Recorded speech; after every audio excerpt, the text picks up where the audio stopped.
காலநிலை தீவிர நிகழ்வுகளும் அதிகரிக்கக்கூடிய வெப்பமும் உலகத்தின் ஒவ்வொரு மூலையிலையும் வாழக்கூடிய ஒவ்வொரு மனிதரையும் அச்சுறுத்திக்கிட்டு வருது.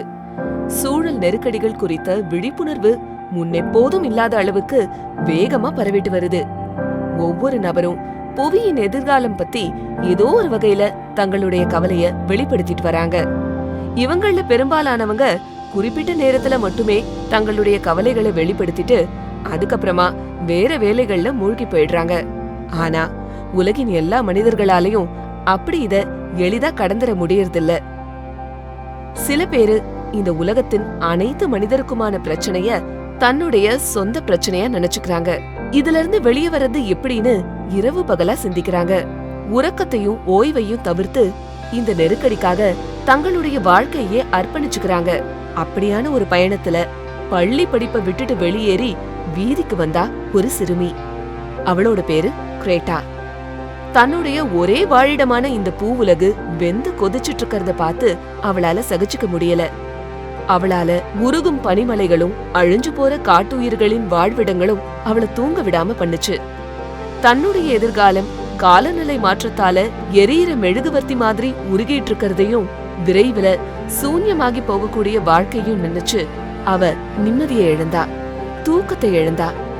இப்படியான ஒரு சூழல்ல ஒரு சிறுமியால எப்படி படிப்புல கவனம் செலுத்த முடியும்? அமிலமாகிட்டு இருக்கக்கூடிய கடல், எரிஞ்சிட்டு இருக்கிற காடுகள், உருகிட்டு இருக்கிற துருவத்து உறைபனி, வரலாறு காணாத மழை, புயல், வெப்ப அலை, வறட்சின்னு இயற்கை சீற்றங்கள். இனி இயல்பு வாழ்க்கை அப்படிங்கறதே பேரிடர்களுக்கு நடுவுலதான் அப்படின்னு முன்னறிவிக்க கூடிய அடுக்கடுக்கான ஆய்வறிக்கைகள். இன்னொரு பக்கம் இது எல்லாத்துலயும் எள்முனை அளவு கூட தனக்கு பொருட்டில்லாதது போல வழக்கமான உமிழ்வுல ஈடுபட்டிருக்கிற உலகம். உணர்வுகளும் உத்வேகமும் வாழும் ஆசையும் கொண்ட ஒரு சின்ன பொண்ணால எப்படி இதையெல்லாம் பாத்துக்கிட்டு சும்மா இருக்க முடியும்? ஆமா, அவளால இனி சும்மா இருக்க முடியாது. கண்ணு முன்னாடி கருகிற தன் வாழ்க்கைய புறந்தள்ளிட்டு பள்ளிக்கு போய் இனிமேயும் அவளால சும்மா படிச்சுக்கிட்டே இருக்க முடியாது.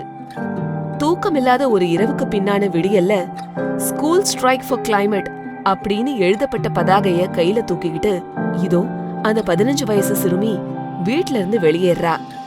தான் எடுத்திருக்கக்கூடிய முடிவு மிக கடினமானது அப்படின்னாலும் இனி தான் எப்பவும் தன்னுடைய சக நண்பர்களோட விளையாட போறதில்ல அப்படின்னு அவளுக்கு அப்ப தெரியல.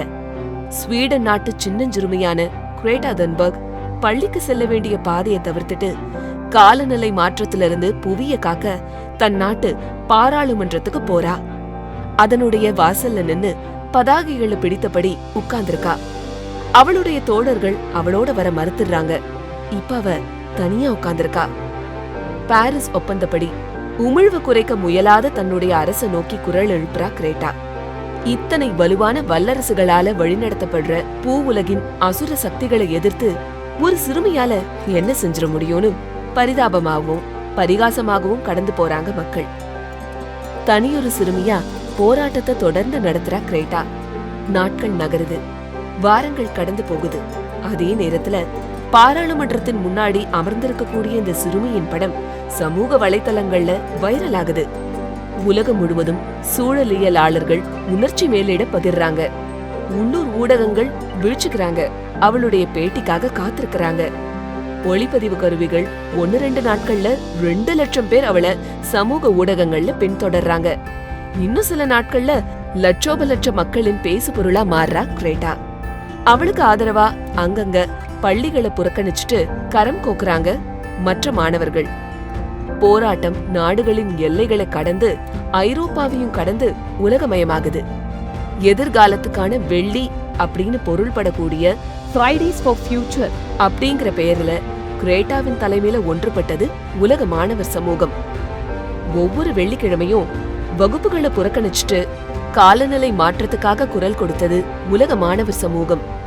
அடுத்த ஒரு வருஷத்துக்குள்ள 125 நாடுகள்ல 10 லட்சம் பள்ளி மாணவர்கள் சுமார் 2200க்கும் மேற்பட்ட போராட்டங்களை முன்னெடுக்கிறாங்க. இதுல பல கூட்டங்கள்ல கலந்துகிட்டு கூர்மையான தன் அரசியல் பார்வையோட உணர்ச்சி மிக்க உரையாற்றுறா கிரேட்டா தன்பர்க். இப்ப அவ சின்ன பொண்ணுல, சூழலியலாளர்களின் நாயகி, பூவுலகின் விடிவெள்ளி. அவளுடைய முகம் சிவந்திருக்கு, கண்கள்ல கண்ணீர் பெருகி இருக்கு. அவ வாழ விரும்புறா. ஏதோ ஒரு வரலாறு காணாத மழையிலயோ இல்லனா வெள்ளத்திலயோ அடிச்சுக்கிட்டு போக யார்தான் விரும்புவாங்க? வெப்ப அலையிலயோ இல்லனா காட்டு தீயிலையோ வெந்து பொசுங்கிற யாருக்குதான் விருப்பம் இருக்கும்? ஆனா கெடுவாய்ப்பா வரலாறு அவளுக்கும் உங்களுக்கும் ஒரு பெரிய தண்டனைய வழங்கி இருக்கு. அதுவும் நீங்க யாரும் செய்யாத குத்தத்துக்கான தண்டனை. இந்த அநீதிக்கு எதிரா ஒன்றுபட்டு செயலாற்ற கிரேட்டா உங்களையும் அழைக்கிறா. உங்கள யாரெல்லாம் இந்த பயணத்துல இணைய போறீங்க?